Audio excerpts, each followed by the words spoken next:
ጌታችን መድኃኒታችን ኢየሱስ ክርስቶስ የስብከተ ወንጌልን በግልጽ ማስተማር በጀመረበት ጊዜ በተለያየ የእስራኤል ክፍሎች እየዞረ ስብከተ ወንጌልን ያደርግ ነበር። በአንድ ወቅትም የይሁዳ ምድርን ትቶ ወደ ገሊላ ወደሚባለው ወደ ሰሜኑ ክፍል መጓዝ ነበረበት። በዚህም ጊዜ ጌታችን መድኃኒታችን ኢየሱስ ክርስቶስ በሰማሪያ በኩል ሆም ብሎ በማለፍ ሳምራዊቷ ተብላ በመጽሐፍ ቅዱስ ውስጥ የተገለጸችውን ሴት እሷን በውሃ ጉድጓድ ላይ ያገኛታል።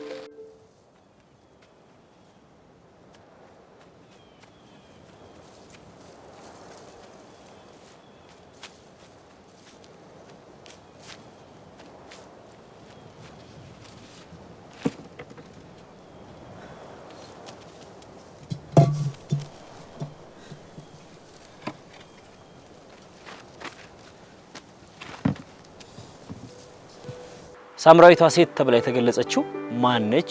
ጌታችን ኢየሱስ ክርስቶስ በውሃ ጉድጓድ ላይ ለምን ሊያገኛት ፈለገ? ይሄ የውሃ ጉድጓድ ለመንፈሳዊ ሕይወታችን ምን ጥቅም አለው? እቺ ሳምራዊቷ ሴትስ ለምን በቀን በ6 ሰዓት በጠራራ ፀሐይ ውሃ ለመቅዳት ሄደች? የሚሉትን ሐሳቦችን እያነሳን እንደ እግዚአብሔር ሐሳብ እንደ መንፈስ ቅዱስ ፈቃድ እንወያያለን። ጌታችን መድኃኒታችን ኢየሱስ ክርስቶስ ብዙ የስብከተ ወንጌሎችን ስራ እየሰራ የእግዚአብሔርን መንግስት በቃል በስራ እየገለጠ ይጓዝ በነበረበት ጊዜ በዛም በወቅቱ ፈሪሳውያኖች ብዙ ተቃውሞ ስላስነሱበት ይሰብክ ከነበረው የይሁዳ ምድር የደቡቡ የእስራኤል ክፍል ትቶ ወደ ሰሜኑ ወደ ገሊላ መጓዝ ይጀምራል። ይህንን በሚያደርግበት ጉዞ በመጽሐፍ ቅዱስ ውስጥ እንደተገለጸው ጌታ ኢየሱስ በሰማሪያ በኩል ማለፍ ግድ ሆነበት እያለ ይነግረናል።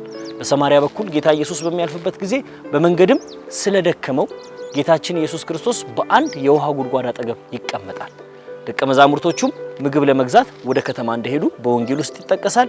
በዚህ መሃል አንዲት የሰማሪያ ሴት ውሃ ለመቅዳት ወደዛ ኢየሱስ ተቀምጦበት አርፎበት ወደ ነበረው ወደ ውሃ ጉድጓድ ትመጣለች። በዚህም ጊዜ ጌታ ኢየሱስ ውሃ ጠጪኝ ብሎ ይጠይቃታል። እሷም የሰማሪያ ሀገር ሴት ስለነበረች ከአይሁዳውያኖች ጋር ምንም ህብረት ስለሌላቸው አንተ አይሁዳዊ ስትሆን እኔ ሳምራዊቷን ሴት እንዴት ውሃ ጠጪኝ ትለኛለህ በማለት ትመልስለታለች።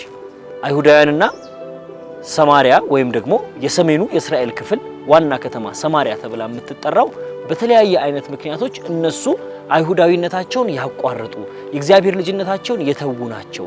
ከሁሉም አስቀድመው በቅኝ ተገዝተው በአሶራውያን ተወስደው ዘራቸው ተደቅሏል። ስለዚህ እነሱ ለእግዚአብሔር መንግስት የተገቡ አይደለም በሚል ሐሳብ አይሁዳውያኖች ሰማርያኖችን ያገሏቸው ስለነበረ ምንም አይነት ህብረት ያልነበራቸው ናቸው። በዚህም መሃል ነው ጌታ ኢየሱስ እቺን ሳምራዊትን በድፍረት ውሃ ጠጪኝ በማለት ይነግራታል። ጌታ ኢየሱስም በኋላ ውሃ አጠጪኝ ብሎ የሚጠይቅሽ ማን መሆኑን ብታውቂ ኖሮ አንቺ ራሱ ለዘላለም የምትጠጪውን የህይወት ውሃ እንደሚሰጥሽ ታውቂ ነበር በማለት ያስረዳታል። የእግዚአብሔርን ስጦታና ውሃ አጠጪኝ የሚልሽ ማን መሆኑን ብታውቂ ኖሮ አንቺ በለመንሽው ነበር፣ የህይወት ውሃም በሰጠሽ ነበር እያለ ጌታ ኢየሱስ ይናገራል። ከዚህ የሳምራዊቷ ሴትና የጌታችን ኢየሱስ ክርስቶስ ንግግር ለመንፈሳዊ ህይወታችን ምን መውሰድ እንችላለን የሚለውን መመልከት ያስፈልጋል። ይሄ በዮሐንስ ወንጌል ላይ ከተጠቀሱት ረጅም ከሚባለው እንደውም በአጠቃላይ በወንጌል ውስጥ ካሉት ሁሉ ኢየሱስ ካደረጋቸው ንግግሮች መካከል ከሰዎች ጋር ካደረጋቸው ንግግሮች ረጅሙ የሚባለው አንዱ በዚህ በዮሐንስ ወንጌል ምዕራፍ 4 ላይ የምናገኘው ነው። እቺ ሳምራዊቷ ሴት ለምንድነው በ6 ሰዓት ውሃ ለመቅዳት የተጓዘችው የሄደችው የሚለው ማንሳት ይገባናል። ምክንያቱም በኋላ ላይ ጌታ ኢየሱስ ባልሽን ጠርተሽ ነይ በሚላት ጊዜ እሷ ባል የለኝም ትላለች። ጌታ ኢየሱስም ልክ ነው ባል የለኝም ማለትሽ ልክ ነው፣ ነገር ግን ከዛ በፊት ግን ያገባሻቸው 5 ወንዶች ነበሩ፣ 5 ባሎች ነበሩሽ፣ ባል የለኝም ማለትሽ እውነት ነው በማለት ይነግራታል። ከዚህ ተነስተን ነው እንግዲህ እቺ ሳምራዊቷ ሴት ተብላ የተገለጸችው ስሟ ያልተጠቀሰው ነገር ግን ከአገሯ ማንነት ከባህሏ ከህይወቷ ማንነት ተነስተን ምንን ለመመልከት እንችላለን? ትንሽ በሞራላዊ ህይወቷ ላይ የሚያሳፍር ማንነት የነበራት ነች። ብዙ ባሎች የነበሯት በከተማ ውስጥም ትኖርበት በነበረው ሀገርም ልክ እንደ ጋለ ሞታ ተደርጋ ተቆጠር የነበረች በጾታዊ ግንኙነት ማንነት በሞራል ህይወቷ የወረደነች ተብላ የምትታሰብ አይነት ሴት ብትሆን ነው በጠራራ ፀሐይ በ6 ሰዓት ውሃ ለመቅዳት የምትሄደው። ምክንያቱም በአገሪቷ ልማድ በአይሁዳውያንም ባህል ውሃ ለመቅዳት የሚሄዱት ወይ ጧት በማለዳ ወይ ደግሞ ማታ ወደ አመሻሽ ላይ ውሃ ለመቅዳት ይሄዳሉ። ይሄንንም በሚያደርጉበት ጊዜ ሴቶች ተሰብስበው በአንድነት በጋራ አብረው በዛ እየተጓዙ ውሃ እየቀዱ ይመጣሉ። ነገር ግን እቺ ሴት ግን በተለይ በአይሁዳውያን ባህል የውሻ ሰዓት ተብሎ በሚጠራበት በ6 ሰዓት በጠራራ ፀሐይ በዛ ሐሩር በሆነ ቦታ ምን ለማድረግ ውሃ ለመቅዳት ወደ ጉድጓድ ትወርዳለች። በዚህ ጊዜ ነው ጌታ ኢየሱስ በዛ በውሃ ጉድጓድ አጠገብ ተቀምጦ ይጠብቃታል። እቺ ሴት ምናልባት የሰዎች መጠቃቆሚያ ስለሆነች ምናልባት ደግሞ ሰዎች እሷን በብዙ አይነት ምክንያት እየተጠቋቆሙባት አሳፋሪ የሆነውን የህይወቷን ክፍል ግልጽ እያደረጉባት የምትሸማቀቅ አይነት ሴት ስለነበረች ለህይወቷ የሚያስፈልገውን ህይወት ለመምራት ውሃ ከህይወት ጋር የሚገናኝ ነው። ሰው ውሃ ካልጠጣ በህይወት አይኖርም። ስለዚህ ያንን ህይወቷን ለማስቀጠል የሚረዳትን ውሃ ሄዳ በጠራራ ፀሐይ እየሄደች ትቀዳ ነበር። ጌታ ኢየሱስም በዛ በውሃ ጉድጓድ አጠገብ ተቀምጦ ይጠብቃታል። አንድ አስደናቂው ነገር የእግዚአብሔር መለኮታዊ ጥበቃ ኃይልንም የምንረዳው የሚጠብቀን እውነተኛ እረፍትን ሰላምን ሊሰጠን የሚጣራው ጌታ ኢየሱስ ነው። አንዳንዴ እኛ ካለን ችሎታ ካለን አቅም ኢየሱስን ስለፈለግነው ስላገኘነው ሳይሆን ፈልጎ ያገኘን እሱ ነው። ሁሉ ጊዜ ከበራፍ ቆሞ የሚጠብቀን የጠፋውን ልጅ ታሪክ አስታውሱ። ያ የጠፋው ልጅ አባካኙ ልጅ ወደ ቤቱ እስኪመለስ ጊዜ ድረስ አባቱ ከበራፍ ቆሞ በጉጉት ይጠብቀው ነበር። ስለዚህ ይሄ የእግዚአብሔር መለኮታዊ ጥበቃ መለኮታዊ ምህረትን በሚስጥረ ስጋዊ ማማካኝነት የምንመለከተው ይሄ ነው።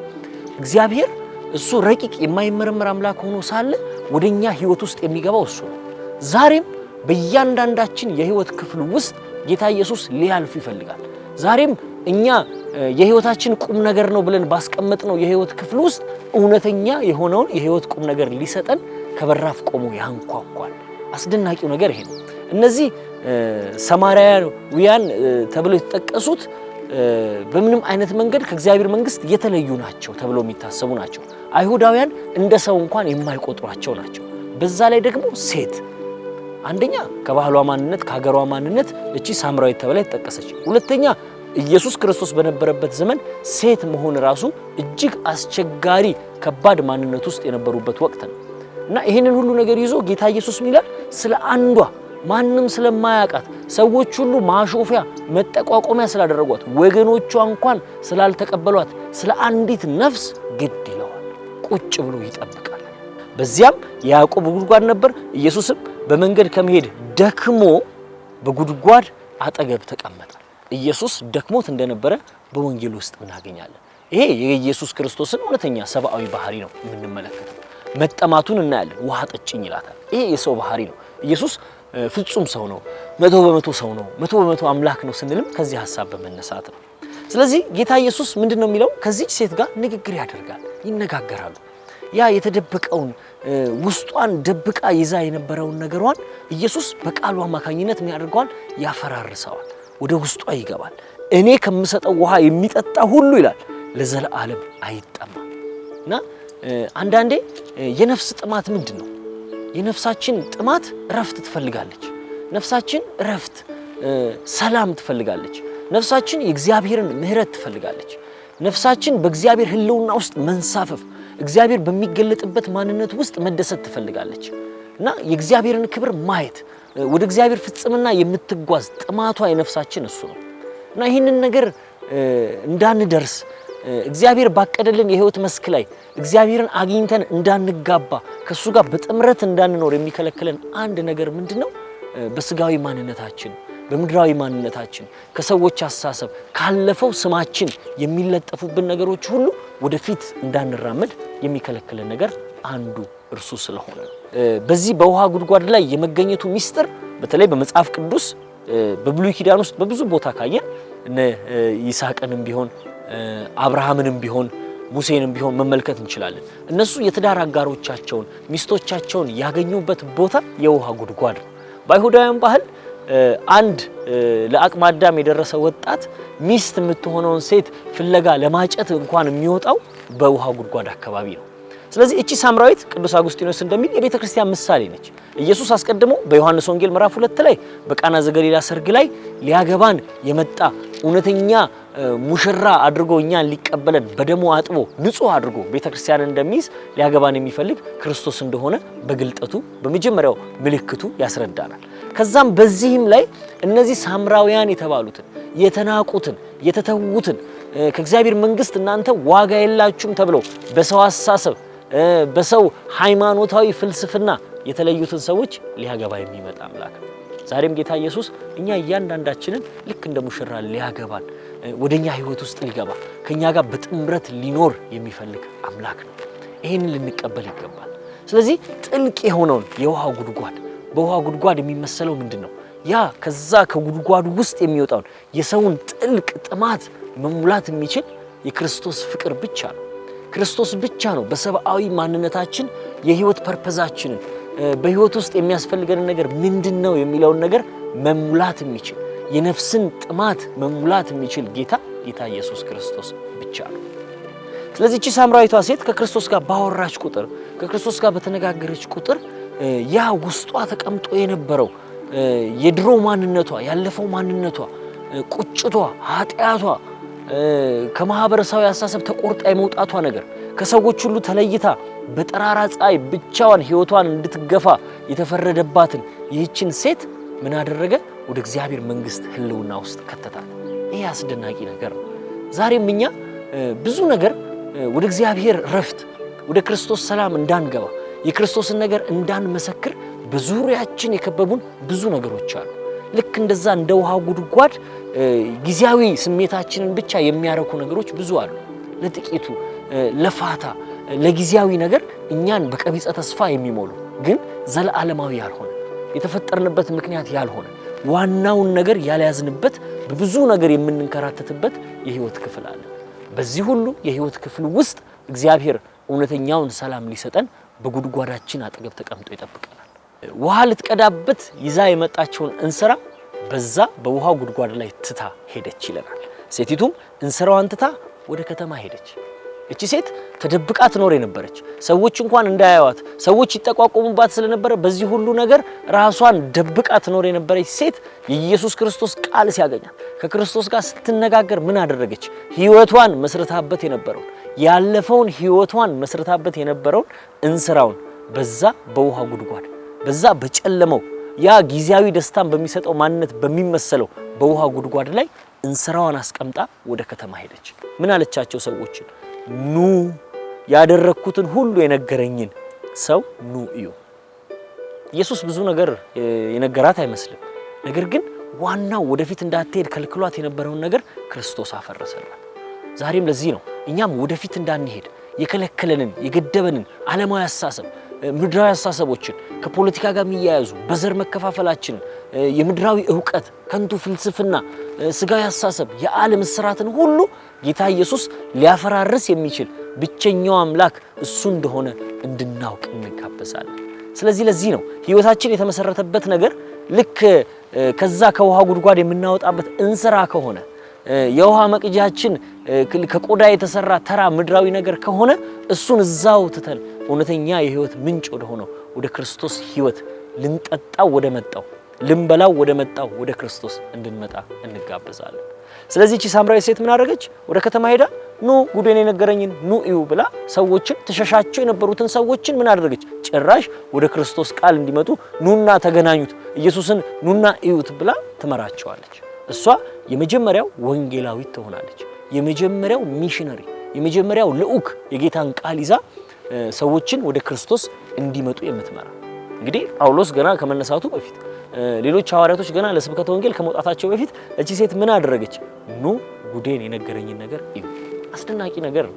አንድ የተቸገረ ለማኝ ዳቦ እርቦት የሚፈልግ አንድ ለማኝ ዳቦ ቢያገኝ ያ የዳቦን ያገኘበትን ምንጭ ሸሽጎ ለራሱ ሊበላ ይችላል።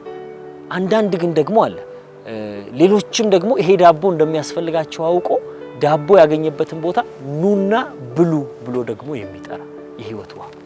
ዛሬ እኛም በክርስቶስ ቃል ጥማችን ካረካ ረሃባችን ካልታገሰ ሰዎችን ወደ ክርስቶስ የምናመጣ ሐዋርያ ልንሆን አንችልም።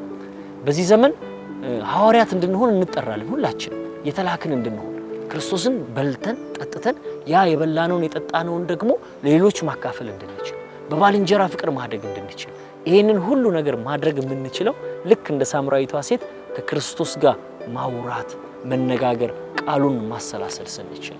ስለዚህ በዚህ ሳምንት በልዩ መልክ በእኛ ህይወት ውስጥ ሊያልፍ የኛን ህይወት አልፎ በህይወት ቃሉ ሊሞላን ጥማችንን ሊያረካ ረሃባችንን ሊያስታግስ የመጣ የህይወት ምግብ እንጀራ የሆነው ክርስቶስ እያንዳንዳችን ህይወት ውስጥ ገብቶ ሊያማክረን ሊያወያየን ይፈልጋል።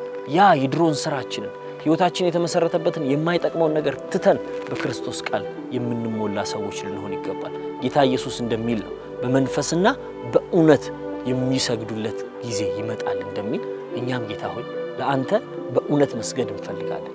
ያለፈውን የማይጠቅመንን የማይበጀውን በዛ በጉድጓድ የተመሰለውን ጨለማ ህይወታችን ያለፈው እንስራችንን ትተን በአንተ ማንነት መለወጥ እንድንችል ዛሬ ያንተን ወንጌል ማንጸባረቅ እንድንችል ጸጋህን ስጠን ብለን በጸሎት የምንበረታ ቃሉን የምናስተነትንበት ሳምንት ያደርግልን። እግዚአብሔር አምላክ አብዝቶ